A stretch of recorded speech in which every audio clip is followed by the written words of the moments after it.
Bonjour. Alors cette semaine a été bien particulière, j'imagine, pour vous aussi comme pour moi et au sein de toutes les consultations, moi, que j'ai pu avoir, j'ai senti une tension qui était exprimée, de façon, consciente ou pas, mais en lien en tout cas avec l'actualité, avec la peur de cette guerre dont tout le monde parle et donc aujourd'hui, j'ai envie un petit peu de vous partager, mes réflexions. Alors cette guerre évidemment ne se passe pas chez nous, mais elle vient toucher, en nous, le sentiment de sécurité, qui nous est très précieux et vient réveiller, en nous l'émotion de peur qui nous est aussi très familière et ce que je peux observer, c'est, dans la façon de réagir, c'est plusieurs positionnements, beaucoup de questions, des «et si, et si, et si, et si, et si, et si», 1 milliard, une foultitude de questions qui viennent paralyser et qui font que, bah, du coup, il y a certaines choses qu'on n'arrive plus à mettre en place dans notre quotidien parce qu'on se sent paralysé. Il peut y avoir aussi, des personnes qui vont dire, bon alors qui vont commencer à se dire: «Bon alors, attends, qu'est-ce que je fais? Je vais économiser en ce moment, je vais faire très attention à la façon dont je vais dépenser mon argent, on ne sait jamais. Je vais faire des provisions comme on a vu au moment du confinement, je vais faire plein, plein, plein de provisions». Voilà, une façon de se mettre en action en mode défense, en mode survie.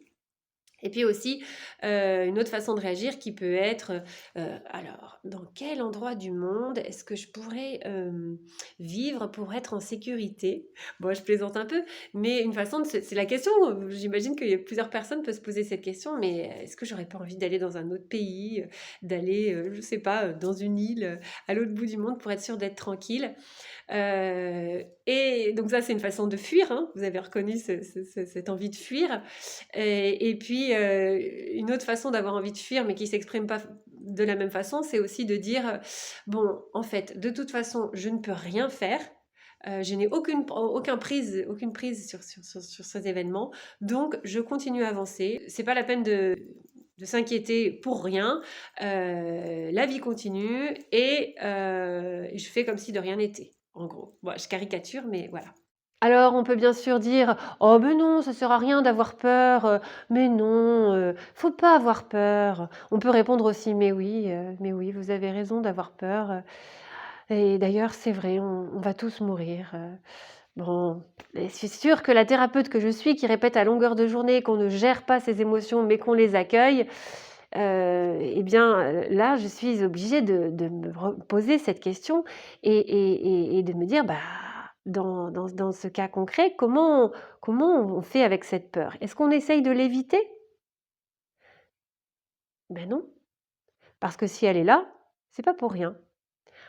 Alors, est-ce que, au lieu de la subir, on pourrait pas essayer de s'en servir?» Parce que si on regarde, d'un peu plus près, quand, une personne se pose plein de questions et commence à dire: «Et si, et si, et si, et si, et si?»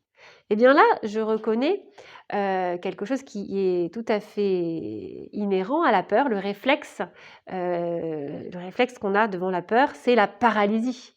Je m'arrête. Je reconnais aussi, vous savez, il y a 3 façons de réagir par rapport à la peur. Il y a la paralysie, la fuite et l'attaque. Donc, la fuite, ce serait de ce que je vous ai dit tout à l'heure, c'est-à-dire de dire, soit on continue d'avancer, soit on essaye d'aller ailleurs et l'attaque, ce serait plutôt l'action quoi. Qu'est-ce qu'on met en place? On y va, on peut pas, tatati tatata. Alors, justement, ce qui est intéressant, c'est de se dire, bah, on va se servir de cette peur, mais on va s'en servir pour qu'elle nous apporte quelque chose de positif. La paralysie, par exemple. Oui, comme cet animal qui reste figé, qui ne bouge pas, qui, comme le caméléon, va se changer de couleur pour être sûr que voilà, le danger passe sans qu'il ne lui arrive rien. Eh bien, si on le considère de façon positive, on peut aussi se dire que ce moment de paralysie, c'est un moment où on s'arrête, on fait une pause et où on se pose les bonnes questions. Ensuite, la fuite, cette envie de fuir. Eh ben, cette envie de fuir, elle peut être transformée, enfin moi, elle fait appel pour moi à la vigilance, à la prudence, qui sont des valeurs qui sont extrêmement importantes. Et puis, le fait de fuir, ça peut être aussi, l'idée de retourner sur ses pas, donc capacité à rebondir, et puis à se remettre en question, à se dire: «Bah, voilà, qu'est-ce que j'aurais pu faire? Qu'est-ce que j'aurais pu changer?» Fuir, c'est aussi aller chercher des ressources, aller chercher de l'aide. Et puis l'attaque. L'attaque, comme je disais, c'est l'action. Ben voilà, maintenant que j'ai des ressources nouvelles, mais qu'est-ce que j'ai envie de faire? Qu'est-ce que j'ai envie de construire? Donc, si je reformule, ça veut dire que grâce à la peur, je vais pouvoir me dire, tiens, il y a quelque chose qui ne va pas. Vous savez, comme cet animal qui est là, qui est tapis dans l'ombre, il se fige, il observe et il se dit, ah, attends, il y a un truc qui ne va pas. Et oui, ça peut être le moment de se dire, bah, le monde est en train de changer, et moi, comment je me positionne dans tout ça? Où est ma place? Quelle place j'ai envie de prendre? Ensuite, cette idée de fuite peut être remplacée par: de quoi j'ai besoin? Est-ce que j'ai besoin de mettre de l'argent sous mon oreiller? Est-ce que j'ai besoin d'une maison ultra protégée, ultra sécurisée? Est-ce que j'ai besoin d'être le plus autonome possible? Mais est-ce que ce qui me manquerait pas le plus, ou est-ce que ce dont j'aurais pas le plus besoin, ce serait de développer ma force intérieure? Est-ce que ce serait pas de développer ma capacité de rebondissement et d'adaptation? Et est-ce que c'est pas ça, en fait, la valeur essentielle qui me manque et dont j'ai besoin? Et puis ensuite, on passe à l'action. Forcément, une fois que je me sens fort intérieurement, je ne vais pas avoir envie de rester sur place, et je vais avoir envie de bouger, je vais avoir envie de faire changer les choses. Donc voilà ce que je vous propose aujourd'hui, ma petite réflexion du jour.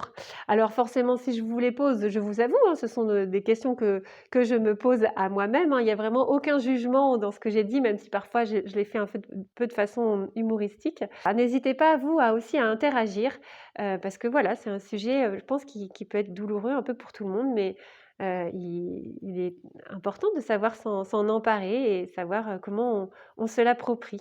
Je vous souhaite une très bonne journée.